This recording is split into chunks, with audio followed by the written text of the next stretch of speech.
সবগুলো সূত্র তোমার একসাথে লাগবে? আগে অধ্যায় শেষ হোক, অধ্যায় শেষ হওয়ার পরে দেখবা যে কোনো বইয়ের লাস্টের দিকে চলে যাবা, দেখবা সূত্র সব একসাথে লেখা আছে।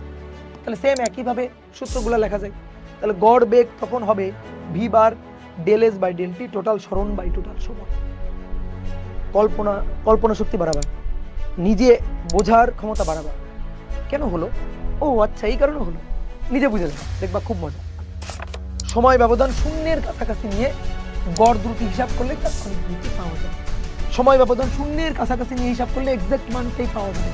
তাহলে m1g নিচের দিকে আর এটা এই পাশ দিয়ে নিচের দিকে, দড়ি দেখো, দড়ি দুই পাশ থেকে টান খাচ্ছে, এদিকে এদিকে টান খাচ্ছে, বুঝলা? তাহলে এক্সটার্নাল ফোর্স, লব্ধি ফোর্স কত? m1g minus m2g।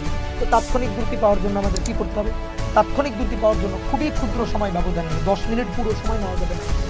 সময় ব্যবধান শূন্যের কাছাকাছি 0.001 সেকেন্ড। তারপরে এই যে সুতাটা আছে, এই সুতাটার টান কত, দড়ির টান কত, সেই দড়ির টান আমরা বের করব।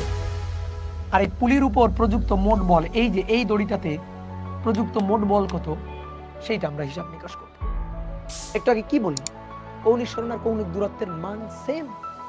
তো মান সেম, তো এখানে এসে আবার উল্টাপাল্টা করলে কেন?